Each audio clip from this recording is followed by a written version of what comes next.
Hello again, this is Victor James, author of the Megacosm, and let's talk about that tragic story of Richard from Dead Man's Shoes. Now normally I root for the Avengers all the time because they are usually avenging a wrong that must be set right. It's not usually some small slight either, like someone owing you $20, but it's a strong personal slight that stabs so deep into the man's soul that it cries out for vengeance. And this is what we learn Richard has experienced in Dead Man's Shoes, and you can understand his quest for vengeance. But it's the way Richard completed his crusade that begins to bother you as the movie goes along. You have to pay attention to everything in Dead Man's Shoes, as opening credits show a tight-knit family from a small British town. You also see two brothers who play, laugh, and remain close as they grow up together. When we first meet an adult Richard, he's walking back in town with a man we learn is his brother Anthony.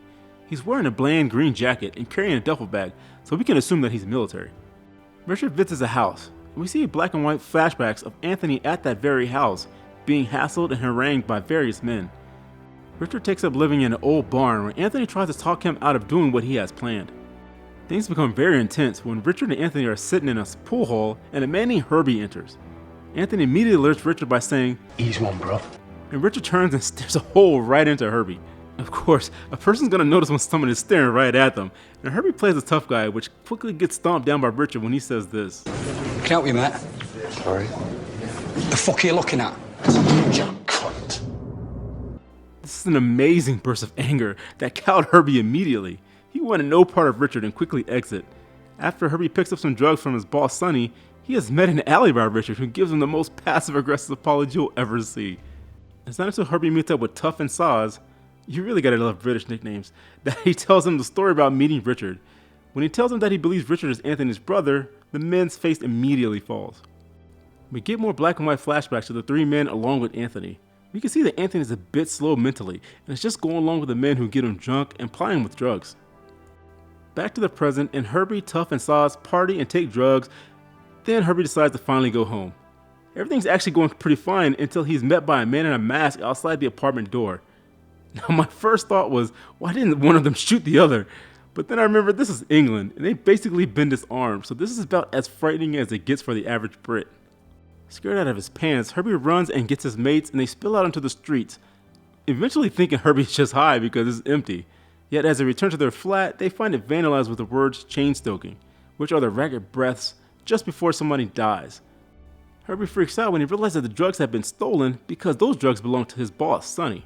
The scene changes and we see two more men stumbling home drunk to their apartment. Because England likes to get drunk.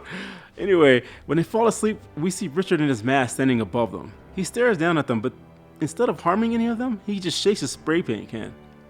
The next morning, Herbie, Tough, and Saz jump into a clown car and head to the apartment where they find an angry Sonny with his face painted like a clown. Immediately we can tell Sonny is the ringleader and that he's mean and cruel. And this comes through when Herbie explains what is going on with Richard and Anthony. And we finally get the reason why Richard is on his quest. In the flashback, we see Sonny arrive at the party and immediately the tone shifts as he begins to torture Anthony. First he tells Anthony that Richard only joined the army because he's retarded and wanted to get away from him. Then he tries to force Anthony to go down on him and knocks him out cold when he refuses. So something really bad happened to Anthony that night, and it's obvious that this is what set Richard on his course of revenge. When Sonny and his men pile back into their car, they find Richard out in the open. Richard tells Anthony to wait down the street as Sonny confronts him. Unlike Sonny's men, Richard is not the least bit scared of the man and gives him this chilling warning that goes down in movie history. If I were you, I'd get in that fucking car and I'd get out of here, man.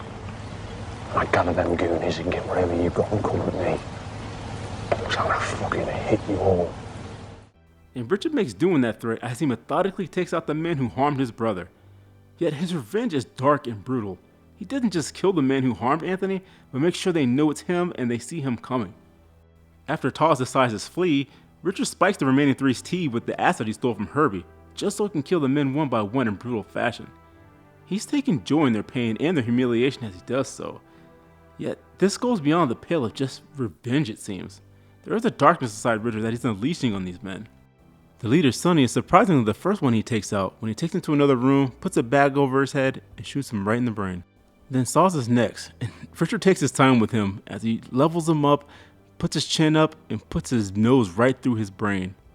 And he begins to torture Herbie as he shows him the body of Tough that he has stuffed in a suitcase. He does this to scare Herbie enough to give up the location of the last man, giving his word not to kill him, yet kills him anyway with a stab in the back. Mark is the final member of the group that night. Mark was along with Sonny in the group as they tortured Anthony but didn't actually join in. Richard threatens Mark by giving his sons his mask and the knife he used to kill Herbie. Richard kidnaps Mark and then takes him to the place where they took Anthony in the end, leaving him there with a noose around his neck. Now scared and confused and calling for his brother, Anthony hangs himself in that very barn. Yet in the end, Richard has a moment of clarity, and he actually couldn't kill this one man who actually didn't do anything to his brother, but he didn't stop it either. And this is why I think it says in the Bible that vengeance is the Lord's, because humans just can't handle such emotion. On his quest for vengeance, Richard became the monster he was avenging, committing terrible crimes of torture and murder. Before he died, Tuffy even asked Richard if he was a demon, and Richard said he wished he was. In the end, Richard knew he had done wrong. Once that demon of vengeance was loose inside, there was nothing he could do to stop it.